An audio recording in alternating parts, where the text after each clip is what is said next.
Salam sehat, kita berjumpa lagi untuk bacaan pelajaran Sekolah Sahabat Dewasa kita hari ini di tanggal 8 Agustus dengan judul Menghadapi Masa Lalu. Penjelasannya, akhirnya keadaan bergerak ke arah yang benar bagi Yusuf, waktu yang tepat. Dia tidak hanya keluar dari penjara, tetapi dia menjadi Perdana Menteri Mesir setelah menafsirkan mimpi Firaun. Dapat kita baca di dalam Kejadian 41. Dia menikah dan memiliki 2 anak miliknya sendiri. Dijelaskan dalam Kejadian 41 ayat 50 hingga 52. Gudang-gudang di Mesir penuh dan kelaparan yang diprediksi telah mulai. Dan kemudian suatu hari, saudara laki-laki Yusuf muncul di Mesir. Bacalah pertemuan pertama antara Yusuf dan saudara-saudaranya dalam Kejadian 42 ayat 7 hingga ke-20. Mengapa alurnya rumit? Apa yang Yusuf coba lakukan dengan pertemuan pertama ini? Dari sana kita mendapatkan cerita yang sungguh menarik, bahwa ayat 7 dan 8 menyebutkan 2 ayat yang berturut-turut, bahwa Yusuf mengenal saudara-saudaranya dalam pertemuan pertama itu, setelah cukup lama mereka tidak berjumpa. Tapi saudara-saudaranya tidak dapat mengenali Yusuf. Yusuf melakukan hal-hal yang rumit bisa jadi dikarenakan dengan matanya sendiri dia dapat melihat keadaan saudara-saudaranya saat itu. Hanya ada yang kurang, yaitu dia tidak melihat di sana ada ayah yang dikasihinya beserta adik laki-lakinya yang bungsu yaitu Benyamin. Sehingga sebelum membuat suatu keputusan, ia mencari tahu keadaan orang-orang yang dikasihinya ini melalui banyak sekali pertanyaan. Yusuf mengetahui bahwa ketika ia melihat saudara-saudaranya di depannya, bayangan masa lalu itu muncul seakan-akan sekilas dengan cepat. Dan ia pun tahu bagaimana cara saudara-saudara laki-lakinya memperlakukannya begitu menyakitkan. Tetapi Yusuf selalu memiliki alasan untuk bersyukur kepada Tuhan dalam segala sesuatu. Kita dapat temukan dari ayat inti kita di hari Sabat yang lalu, yaitu di Kejadian 45 ayat 5 bagian akhir. Yusuf menyampaikan ini kepada saudaranya. Sebab untuk memelihara kehidupanlah Allah menyuruh aku mendahului kamu. Sungguh kata-kata positif yang disampaikannya. Selalu Yusuf dapat menemukan hal yang ia dapat syukuri. Yusuf memiliki kuasa dan bisa membalas dendam pada saudara-saudaranya tanpa harus membenarkan dirinya sendiri. Namun alih-alih balas dendam, Yusuf lebih peduli dengan anggota keluarganya di rumah. Dia khawatir tentang ayahnya. Apakah dia masih hidup atau apakah keluarga yang tidak berfungsi menjadi keluarga tanpa bapak? Dan bagaimana dengan saudaranya Benyamin? Sebagai kesenangan dan kegembiraan ayahnya, Benyamin sekarang berada di posisi yang sama dengan Yusuf sebelumnya. Apakah saudara-saudaranya memindahkan kecemburuan berbahaya mereka ke Benyamin? Yusuf sekarang berada dalam posisi untuk mengawasi orang-orang yang rentan ini di keluarganya, dan dia melakukan hal itu. Mempraktikkan prinsip-prinsip Alkitabiah dalam hubungan kita tidak akan berarti bahwa kita dapat atau seharusnya menerima pelecehan. Masing-masing kita berharga di hadapan Allah. Yesus membayar harga tertinggi di kayu salib untuk masing-masing kita. Mengapa Yesus mengambil pelecehan atau pengabaian terhadap orang lain begitu pribadi? Bacalah Matius 25 ayat 41 hingga 46. Judul perikop ini adalah penghakiman terakhir, di mana dijelaskan ada 2 golongan yang dipisahkan. Yang pertama adalah orang-orang yang di sebelah kanan, di mana mereka melakukan semua perintah yang Yesus inginkan dari manusia.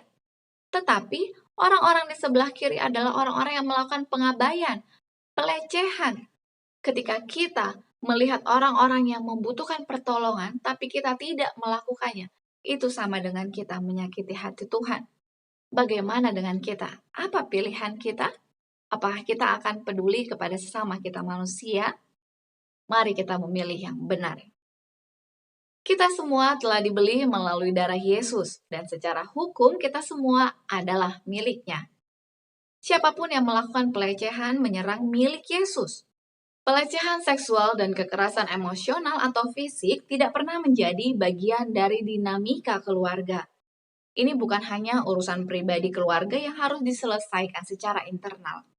Ini akan membutuhkan bantuan dan campur tangan dari luar. Jika Anda atau seseorang dalam keluarga Anda dilecehkan, dapatkan bantuan dari profesional terpercaya. Ilustrasinya sama seperti seekor nyamuk.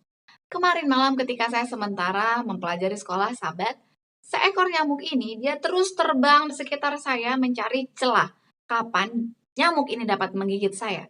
Tapi karena saya perhatikan nyamuk ini terbangnya cukup lambat, saya pun berusaha untuk menangkapnya sekali, dua kali tidak dapat.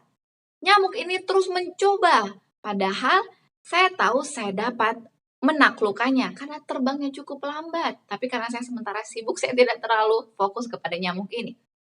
Tapi suatu saat, ketika nyamuk ini mencoba datang ke arah saya, dengan cepat saya tangkap dan menaklukkannya. Nyamuk ini berbeda dengan kita manusia. Manusia telah Tuhan ciptakan secara khusus serupa dengan Ia, dan kita diberikan hikmat untuk melakukan suatu pilihan yang tepat. Ketika dalam rumah tangga kita mengetahui ada korban pelecehan, jangan ragu-ragu untuk mencari pihak-pihak profesional yang dapat menolong Anda agar masalah ini dapat diselesaikan. Apa saja beberapa prinsip Alkitab yang perlu Anda terapkan pada sesulit apapun hubungan keluarga yang sekarang Anda alami? Tentunya salah satu prinsip yang dapat kita miliki adalah prinsip untuk selalu melihat ke atas, bukan melihat ke belakang, ke masa lalu kita.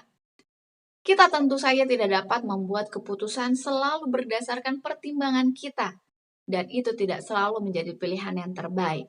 Tetapi, ketika kita memandang ke atas, menyerahkan semuanya kepada Tuhan, memohon hikmat, tentunya Tuhan akan memberikan kepada kita jalan keluar pilihan yang terbaik.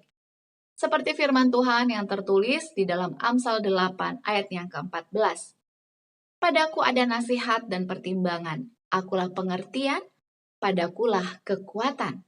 Dilanjutkan ayat firman Tuhan dalam 2 Timotius 2 ayat yang ke-7. Perhatikanlah apa yang kukatakan. Tuhan akan memberikan kepadamu pengertian dalam segala sesuatu. Jangan lupa untuk selalu melihat ke atas.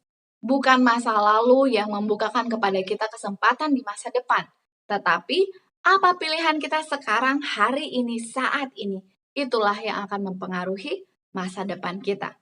Mari kita memilih hal yang benar hari ini. Mari kita sama-sama berdoa untuk firman Tuhan yang baru saja kita dengarkan. Kita berdoa. Tuhan Yesus, kami sangat bersyukur kepada Tuhan yang terus berbicara kepada kami melalui firman Tuhan. Biarlah kami boleh seperti Yusuf, yang dapat melupakan masa lalunya meskipun itu cukup menyakitkan, tapi ia lebih memilih untuk bersyukur karena Tuhan telah menjamin masa depannya. Seperti firman-Mu yang tertulis dalam Amsal 23 ayat 18, karena masa depan sungguh ada dan harapan-Mu tidak akan hilang. Kami rindu untuk terus berharap kepada Tuhan, dan biarlah Tuhan terus bekerja dalam kehidupan kami. Ini doa pengharapan kami, di dalam nama Yesus kami berdoa. Amin. Terima kasih banyak, mari kita berjumpa kembali esok hari. Sampai jumpa, Tuhan memberkati kita semua. Amin.